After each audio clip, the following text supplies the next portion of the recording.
I'm lanznathanjohn. Ito yung first vlog ko and I've decided to make this about a very important topic. For me, this is gonna be the story of how I prepared for UPCAT in only 2 weeks and got a 90 percentile score. If you're running out of time, but you really want to go to UP and you still don't know where to start, hopefully this video will help you out.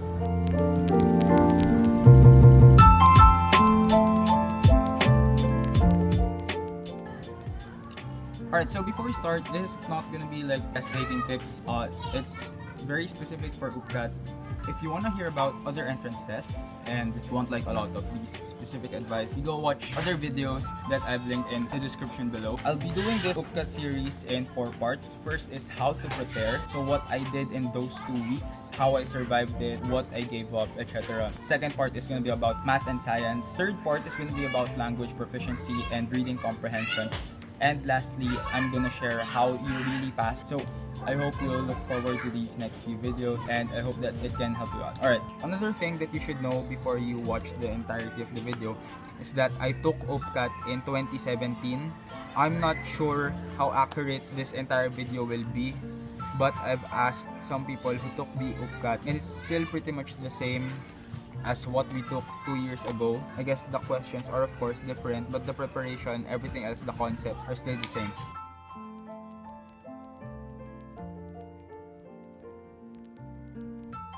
Alright, so this is my UPCAT story. So kaya hindi ako nakapag-prepare months before is because hindi pa talaga sure kung makakapag-UP ako or kung gusto ko or end ng parents ko na mag-UP ako, because the real plan is for me to study pa rin in the school that I was studying at in high school because of proximity, sobrang lapit lang nun sa bahay, and the lifestyle, the duration that I've spent in that school. And my father also works there, so malaking adjustment yung mangyari pag lumipat ako ng UP. Other than that is hindi ako pinayagan mag-review center ng parents ko kasi for them, masyadong mahal yung review center, and if I want to fight for my desire to go into UP, ang sabi nila is dapat ma-earn ko yun, and that I get to UP, I have to prove that I'm really smart in order to get into UP. Another reason is hindi siya practical for the family, especially my parents knowing a lot of alternatives, and ayun, these are the alternatives that we did, and this is what I'm going to share to you guys.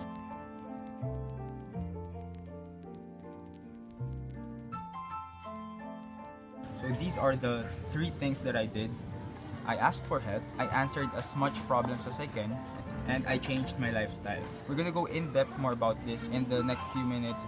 But before we go in depth with those 3 things, ito talaga yung secret strategy that I feel like everyone should know in preparing for UPCAT. What you should learn is know what you don't know. Let's explain this idea.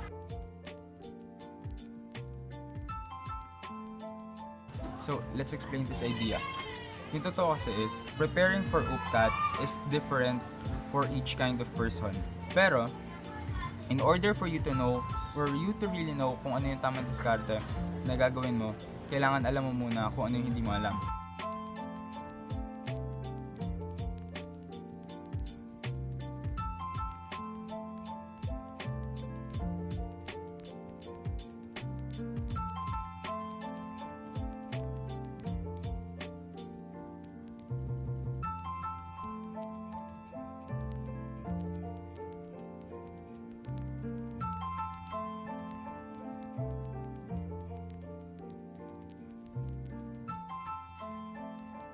And there are 2 ways to do something about it. First is you focus on your strengths.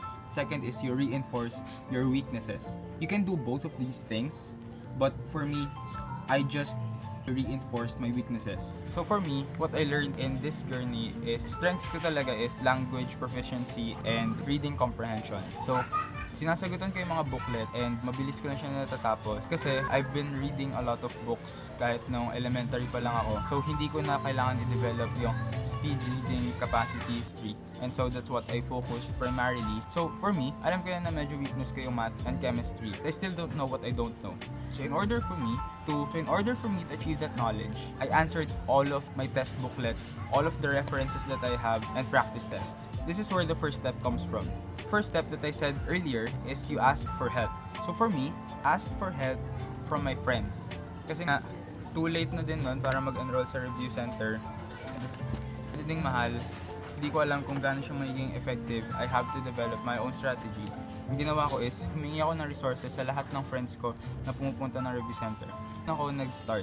2 weeks na preparation ko for UPCAT. Kailangan ko malaman kung ano yung hindi ko alam. Gone through everything. Went through much reviewers. Di pa ito yan. Kasi meron pa akong pinrint na academic clinic na libre lang sa internet. Total, ganito kadami yung inaral ko in those 2 weeks. So, once I have the resources ready and prepared na ako magsagot, kailangan ko din maintindihan yung mga resources na yun.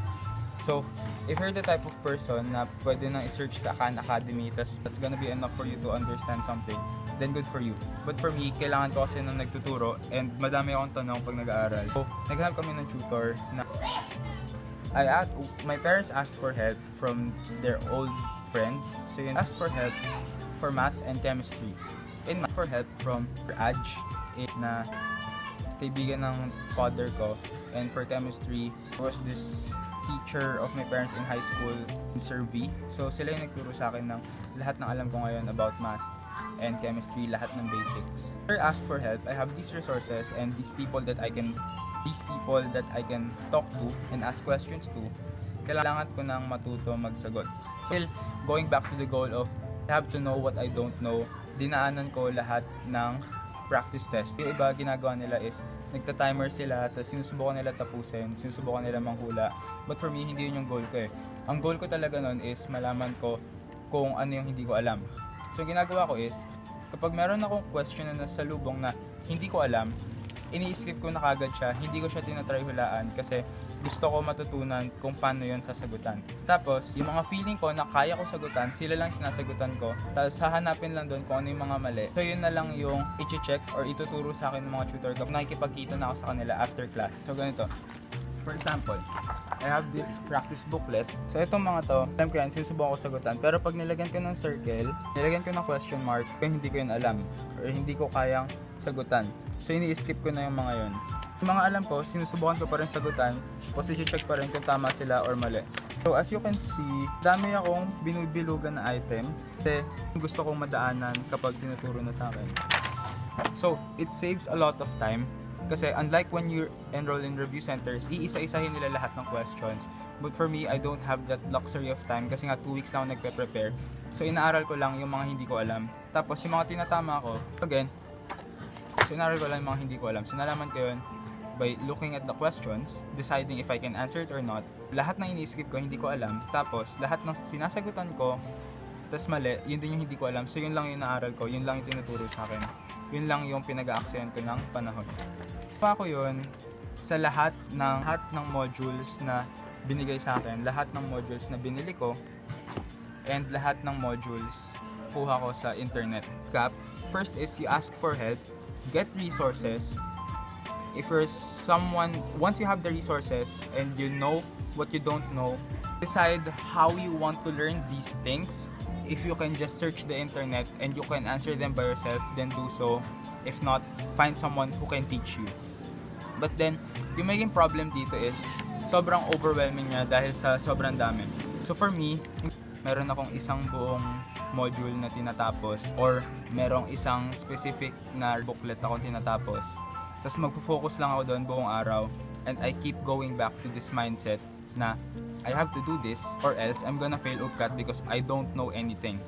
So I think for me, what benefited me the most is the idea na hindi talaga ako prepared and wala akong alam. So from that sense of desperation, yun yung naging fuel ko to keep on studying and answering these questions. But then, since sobrang dami nga nila, I had to sacrifice a lot of. This is where the third part comes in. I changed my lifestyle. I changed my lifestyle in 3 aspects. First is my ACAD, second is my personal life, and last is the food that I ate. So let's talk about ACAD. Noong time na yun, I was still taking pre-cal. And for me, yun yung nasacrifice ko. Kasi every day, in those 2 weeks, pumupunta ako na school, pero nagsasagot lang ako ng booklets. Hindi ako nagpa-participate sa lessons. Hindi ako nagpapasa ng mga PETA. Tapos, uma-absent din ako noon ng mga quiz. And for me, these are the sacrifices that I was willing to make kasi yung UPCAT yung priority ko. Priority ko na matapos yung mga booklet. Fortunately, hindi naman ako bumagsak sa lahat ng subjects ko. Bumagsak lang ako sa pre-cal kasi nga hindi ako nakapagpasa ng PETA. Kahit gets ko naman yung lesson, ang nangyari is nag-intervention pa rin ako para lang makabawi dun sa time na sinacrifice ko just to answer all of these booklets. So if you can sacrifice those things, then don't. I don't advise that you do. Pero for me, yun yung gumana. And with 2 weeks left, it was something that I felt like I had to do during that time. Second is, after ko i-sacrifice yung ACADS, I changed my personal lifestyle. So what happened then is, dahil nga nagsasagot ng booklets, gigising ako ng 5 a.m., magpe-prepare ako, pupunta ako ng school, pero kahit nasa jeep, nagsasagot ako ng booklets.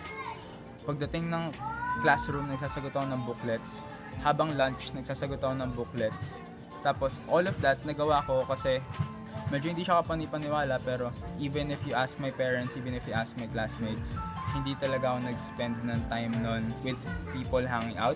Especially ng time na yun na mahilig ako pumunta sa bilyaran, tsaka mag-League of Legends sa Mineski. Yung mga yon, sinacrifice ko ng time na yon, lahat ng bisyo. Hindi ako sumama sa mga friends ko lumalabas or kumakain. Nagsasagot ng booklets from 7 a.m. pagdating ng school until 7 p.m.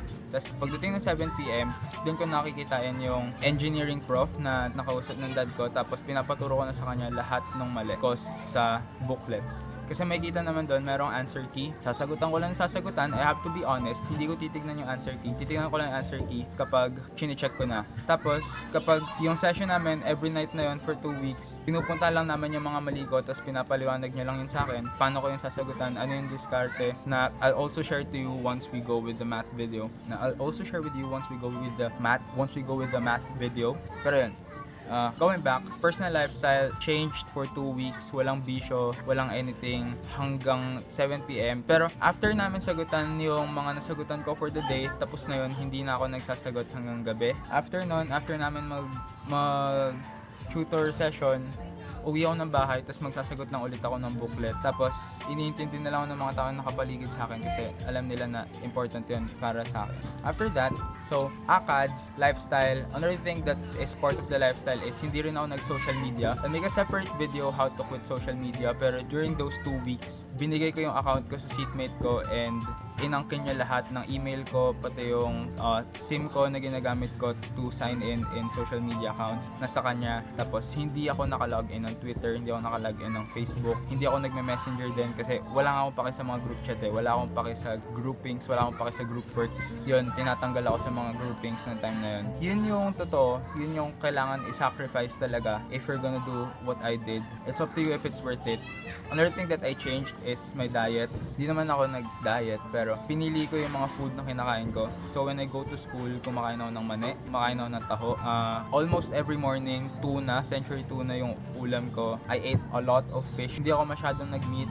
Kumain din ako ng madaming grapes and pugo. So yun, nakita ko lang sa internet na ano yung mga pagkain na nakakapagpabilis ng neuron sa brain or something. So yun yung ginawa ko, ganun yung kinain ko, I changed ACADS, lifestyle, and food. So, the reason why it's important na madaanan mo lahat ng subtests is because of how different UPCAT is from other college entrance tests. Kasi, for example, if you go with ang mga questions doon is very straight to the point. Is very straight to the point na tipong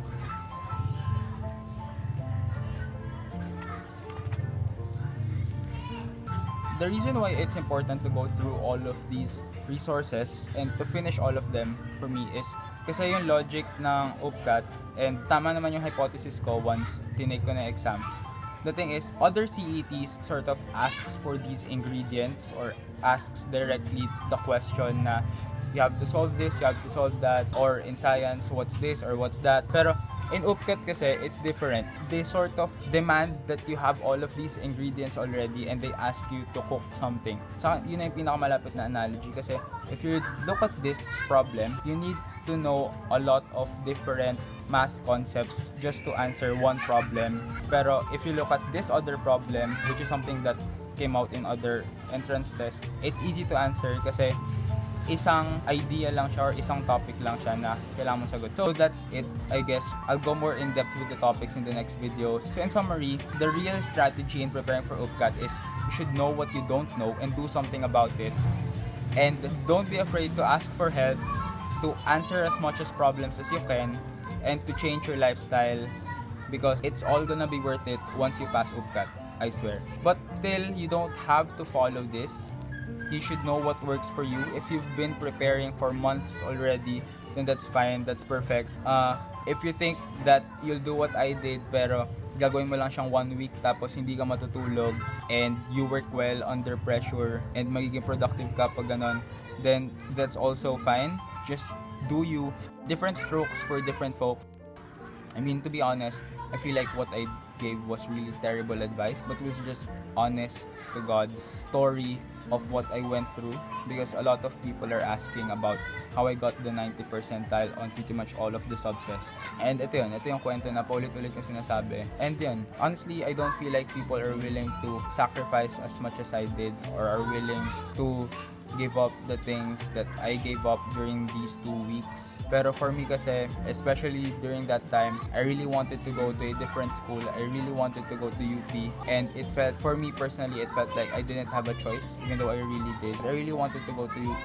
And that's why I pretty much gave everything up. But then, preparing for UPCAT is different in getting into UP. And that's what I'll discuss in the 4th video. But I hope you'll still watch the math and science and English comprehension videos, which you can watch right after this one.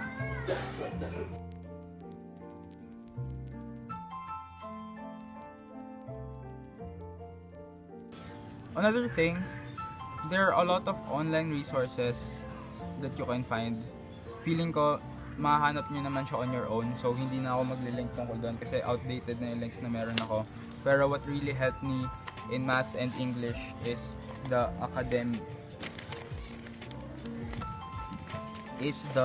academic-clinic.com and the CELA review group in Facebook. I don't know if it's still active.